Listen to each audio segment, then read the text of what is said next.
Hello student, welcome to my channel. आज हम पढ़ने वाले हैं NS class +2 political science important chapter important questions for exam. Lesson 1 meaning and scope of political science. Question number 1, what is the scope of political science. 2 marks में और 14 में question आया है। राजनीतिक विज्ञान का अध्ययन क्षेत्र क्या है। तो आपको अध्ययन क्षेत्र बताना है। इसमें आपकी आ जाती है पावर, गवर्नमेंट और rules. Second question, state the meaning of political science. 2 number में है, आपको सिर्फ मीनिंग बताना है कि पॉलिटिकल साइंस का डेफिनेशन क्या है।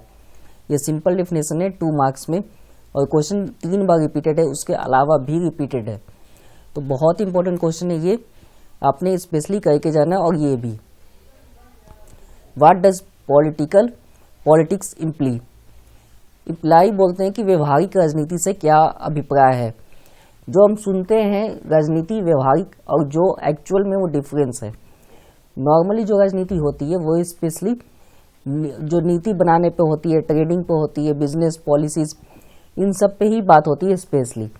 ये सारा यहाँ पे लिखा गया आपको, और ये मैं चैप्टर ऑलरेडी करा चुका हूँ, तो आपने वहाँ से कवर अप कर लेना है। अगर नहीं किया तो डायरेक्ट यहाँ से क्वेश्चन समझना है और आंसर को लिख कर प्रैक्टिस करनी है ज़्यादा से ज़्यादा बार, ताकि आप एग्जाम में अच्छे से लिख सकें। Question second, nation and state mention any 2 elements of nationality. Nationality के 2 एलिमेंट आपको मेंशन करने हैं। यहाँ पे 2 मैंने मेंशन कर दिए हैं।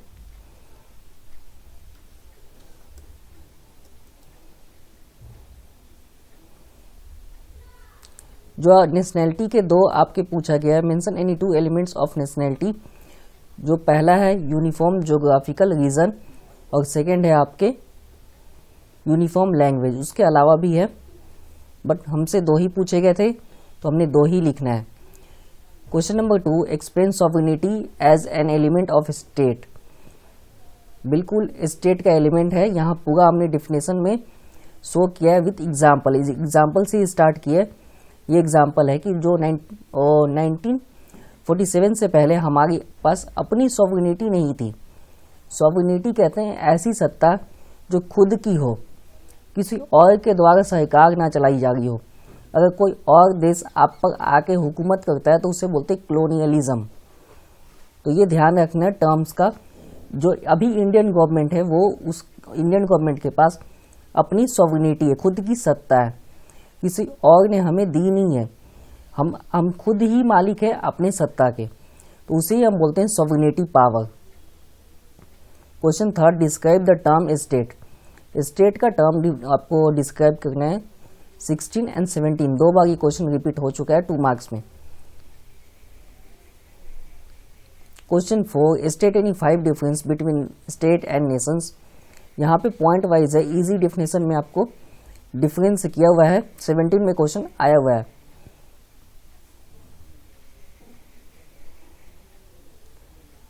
सेम जो डिफरेंस है ऐसा ही क्वेश्चन एक यहाँ भी आपको मेंशन किया गया। Question number 5, highlight the distinction between nation and nationality. 8 number में था तो आपको 8 पॉइंट लिखने हैं। यहाँ 8 पॉइंट मेंशन किया गया, आपको ऐसे ही पॉलिटिकल में आंसर लिखने हैं।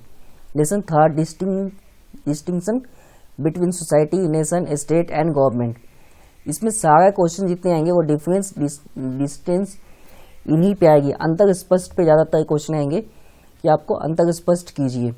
राज्य और समाज के बीच इन्हीं 5 अंतर स्पष्ट कीजिए, ऐसे ही क्वेश्चन है ज़्यादातर। ये क्वेश्चन 15 और 16 में लगातार रिपीट है। उसके अलावा 11 में भी ये क्वेश्चन आ चुका है, तो आपने ये क्वेश्चन करके जाना है। Question second, explain any 5 distinction between state and associations. 17 में क्वेश्चन आया हुआ है 5 नंबर में। तो यहाँ पे जितने नंबर में क्वेश्चन आते हैं उतने पॉइंट आपने लिखना होता है, जैसे यहाँ मैंने आपको रिप्रेजेंट किया है। Question third, define a state and explain the element of A state. आपको स्टेट के एलिमेंट बताने हैं और डेफिनेशन भी देना है स्टेट का। अगर 5 नंबर में आया तो 5 एलिमेंट, अगर 2 में आया तो 2 ही एलिमेंट आपने लिखना है। और कई बार आपसे ऐसे भी क्वेश्चन पूछे जाते हैं, mention 4 essential elements of the state. तो सिर्फ आपने एलिमेंट्स ही बताने हैं, डिफिनेशन नहीं बताना है, क्योंकि क्वेश्चन ही आपसे केवल 2 नंबर में है, तो इसका ध्यान रखना है आपने।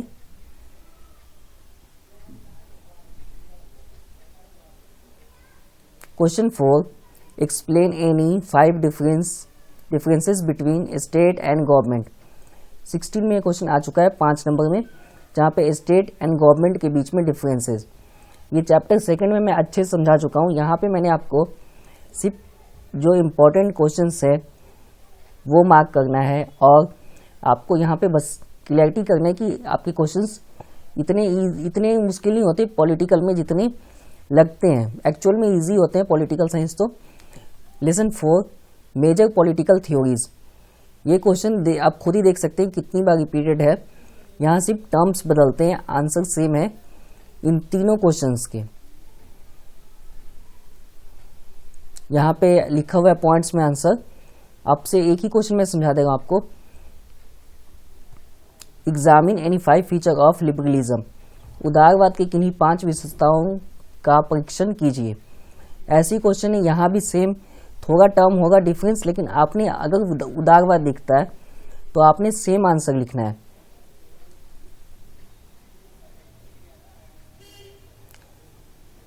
यहाँ क्वेश्चन मैंने जो यहाँ पे पॉइंट है वो 8 नंबर के अकॉर्डिंग है, अगर 5 में आता है तो आपने 1-2 पॉइंट कम ही लिखना है। Question 2, what is Marxism, explain its main theory propositions. मार्क्सवाद क्या है, इसके प्रमुख सिद्धांतिक अनुमानों की व्याख्या कीजिए।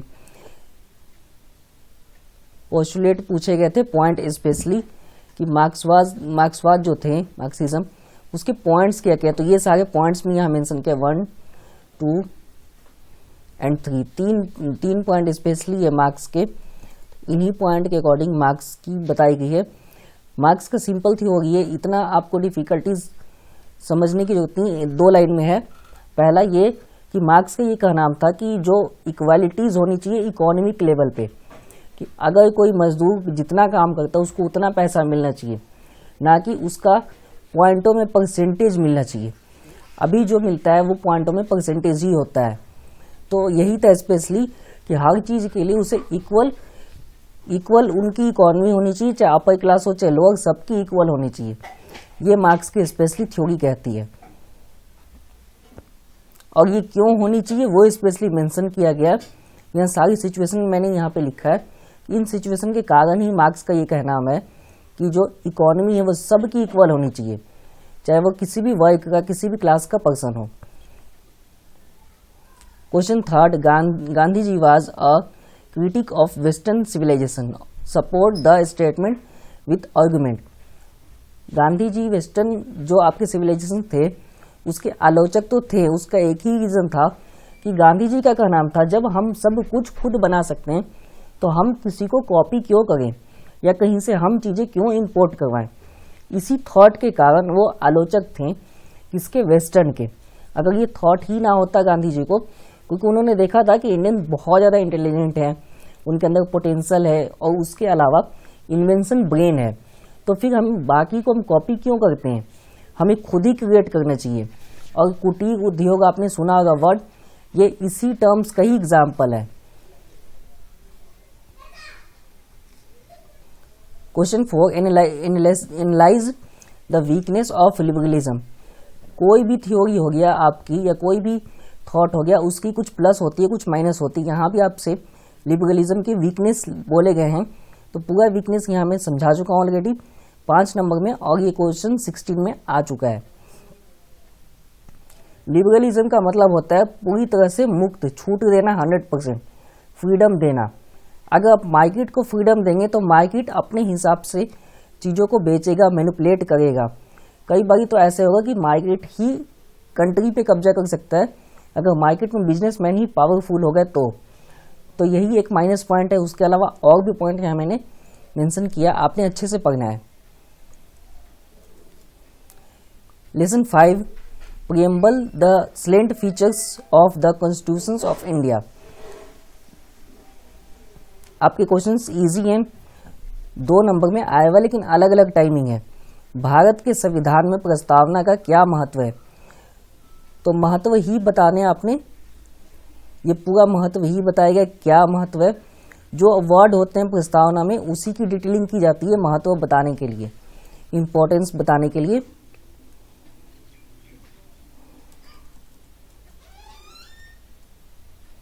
क्वेश्चन सेकंड यहाँ दिया हुआ है आपको, for how many days had constituent assembly meet to prepare the constitution of India, in which year was the constitution enforced.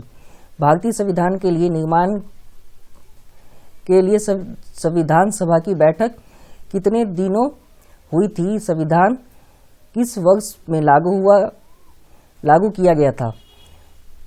Question same ही है दोनों, थोड़ा डिफरेंस है दोनों में, लेकिन आंसर दोनों का सेम ही है। तो आपने ध्यान रखना है, आंसर में कंफ्यूज नहीं होना है। इसके आंसर इतने ही हैं 2 लाइन के।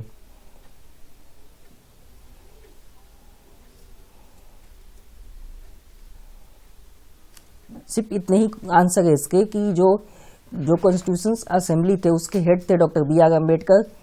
कितना टाइम लगा, ये 2 साल 11 महीने 18 दिन लगे हैं। अडॉप्ट कब किया गया, 26 नवंबर 1949 को, और लागू कब हुआ, 50 को, 26 जनवरी 1950 को लागू किया गया। तो ये टाइमिंग है। क्वेश्चन थर्ड, संविधान की प्रस्तावना की स्वतंत्रता और समानता के आदर्श की व्याख्या कीजिए। तो जो संविधान है उसके समानता और स्वतंत्रता प्रस्तावना में ये वर्ड दोनों हैं, उसी को बस बताना है आपने। यहाँ पे कई बार चेंजेस हो जाते हैं आपसे। इसके अलावा भी सॉवरेनिटी की भी पूछी जाती है। जैसे यहाँ पे मैंने लिखा है, ये सब याद करने, ये 4-5 वर्ड है इंपॉर्टेंट आपके प्रीएम्बल्स में। तो उसी में से आपको पूछे जाते हैं डिटेलिंग्स, मीनिंग्स और उसके फीचर। बाकी अगर आप चैनल पर नए हैं तो सब्सक्राइब कीजिए। और अब देखते हैं next chapter, lesson 6, fundamental rights. स्वतंत्रता के अधिकार में उल्लेखित 6 मौलिक स्वतंत्रता का विश्लेषण करें। यहाँ भी क्वेश्चन 2 बार आपके आया हुआ है, अलग अलग टाइम है और नंबर भी अलग अलग है। पहले क्वेश्चन 8 में आया, फिर 5 में आया। तो पॉलिटिकल में क्वेश्चन चैप्टर जो है वो शॉर्ट है, इसलिए क्वेश्चन राउंड होकर ही आ जाते हैं, थोड़ा बहुत टर्म्स चेंजेस होते हैं।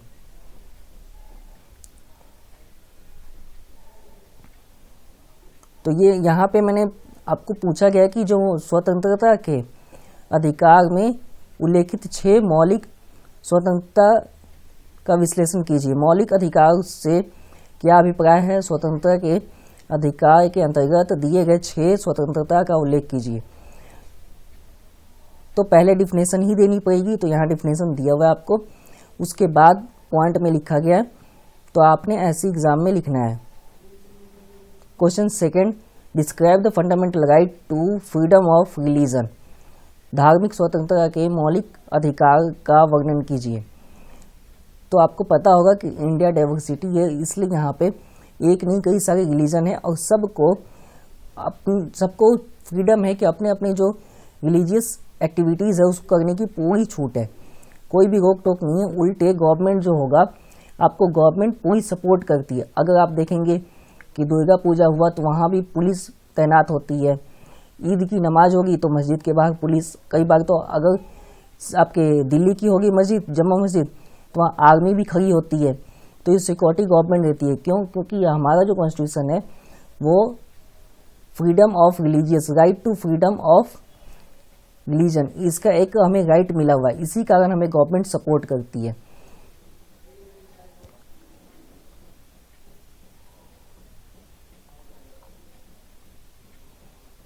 Question third, discuss the right to equalities.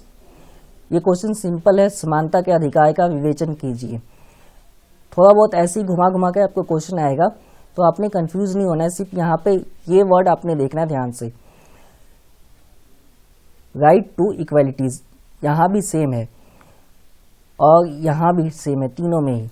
बाकी आपने इसी को देख के समझ लेना कि यही जो आंसर लिखवाया है आपको यही आंसर लिखना है, कंफ्यूज नहीं होना है। पॉलिटिकल में चैप्टर्स कम है और टॉपिक भी कम ही है, और यही रीज़न है कि क्वेश्चन ज़्यादा घुमाए जाते हैं। तो यहाँ पे मैंने आपको एग्जांपल दिखा दिया कि एक ही क्वेश्चन कई तरीके से ही प्रेजेंट किए जा सकते हैं और आंसर सबके सेम होते हैं।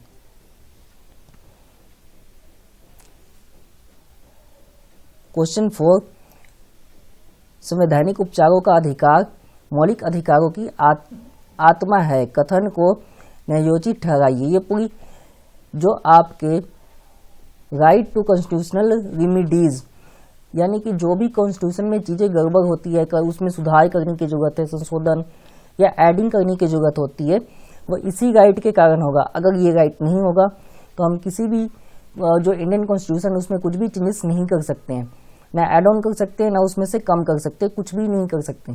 इस राइट के कारण ही हम सब कुछ कर पाते हैं। तो ये इसलिए यहाँ पे पूरा आंसर, ये इंपॉर्टेंट क्वेश्चन है और 16 में आया हुआ आपके एग्जाम में। लेसन 7 DPSP ये chapter, directive principle of state policies and fundamental duties. State के पास इतनी पावर हमेशा होती है कि स्टेट अपनी डेवलपमेंट के लिए पॉलिसीज बना सके।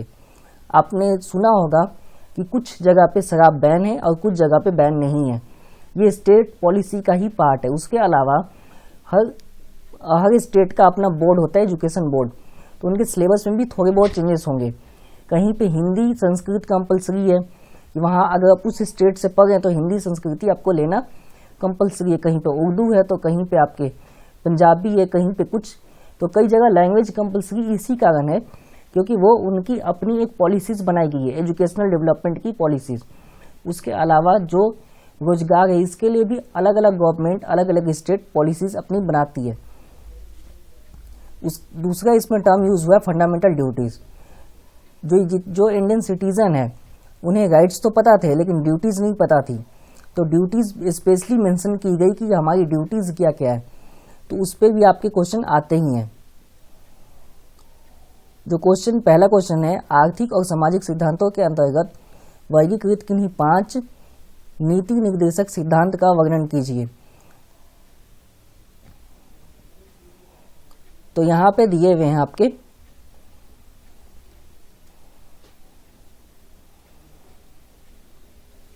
ये 5 नहीं बल्कि मैंने 7 लिखे हैं। जो फंडामेंटल ड्यूटीज है उस पर एक ही क्वेश्चन था, वो ये रहा। तो ये फंडामेंटल ड्यूटीज पे नॉर्मली क्वेश्चन कम ही आते हैं, ऐसा फिक्स नहीं है कि आना कंपलसरी है। लेकिन यहाँ पे जो आपके DPSP उस पर भी कम ही आते हैं, इस चैप्टर से चांसेस कम होते हैं। तो आप कह के जा सकते हैं, इसमें से कंपलसरी नहीं है कि हाँ कह के जाना ही है। बाकी जो आगे थे आपके मौलिक अधिकार वाले चैप्टर, उसमें से आपके चैप्टर 6, 5, 4, 1 से लेकर 6 तक तो बिल्कुल कंपलसरी है। 7 में 50-50 चांस होता है कि आता भी है और नहीं भी। तो फिर भी यहाँ पे एक बार आपने रीड करके और एक बार लिख कर जाना ही है एग्जाम में।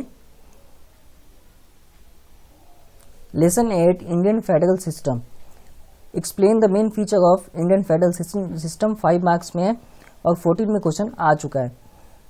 ऑलरेडी हमने 10th क्लास के SST के बुक में जो CBSE से पढ़ कर आए हैं उन्हें पता होगा कि जो SST में पॉलिटिकल में चैप्टर 2 है वहाँ पे आपको ऑलरेडी पढ़ाया जा चुका है फेडरल सिस्टम के बारे में। तो ये सारे पॉइंट्स वैसे ही मैंने लिखे हैं ताकि आपको इजीली याद हो जाए। आपको 5 नंबर में है लेकिन यहाँ पे मैंने पूरा ही लिखा, अगर ये 8 में भी आए तो आपने इतना ही लिखना, मार्क्स नहीं कटेगा।